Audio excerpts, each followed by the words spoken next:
Red flag number 7. This is crazy. Because a lot of people would say, is this a real thing? But we're seeing so much of it. Violent women. I grew up with an uncle who his wife would beat him and threw plates at him, and he was in the hospital a couple of times.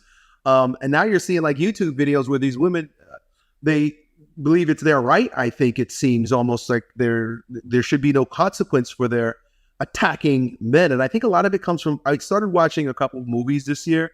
I don't watch very many movies, but I watched like movies from the 80s for Christmas. Kids, we don't have cable here. So it was like, let's buy some DVDs. And I was shocked at the amount of time a woman would just slap a man in a movie. And so now we're seeing this out in the streets. Definitely an obvious one, but tell me more about why it has to be on this list here. Violent women. Yeah, well, I mean, like one of the big problems with that is that because men are bigger and stronger generally than women, not always true, but generally speaking, men are bigger and stronger than women.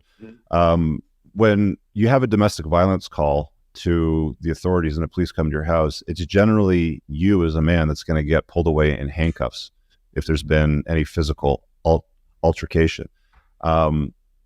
You've got the burden of performance in life to put a dent in the universe and do something with yourself. And you can't be doing something with yourself, being productive, if you're dealing with a woman that's violent, throwing things at you, stabbing you. Like I've heard and seen all kinds of versions of this, and you get locked up, you get completely derailed. The last thing you want to do is have children with a violent woman. Absolutely not.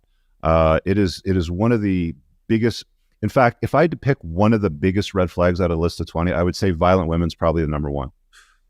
Yeah. I don't think too many people would argue with that one. There's absolutely no rhyme or reason why a woman should lift her. And there's no second chance. It's like once she shows you who she is and she's clearly a violent person, done. You're out.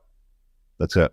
There's no negotiation. There's no get therapy. There's none of that stuff. Don't let your problems become my problems. If you allow that into your life, you need to set higher standards for yourself.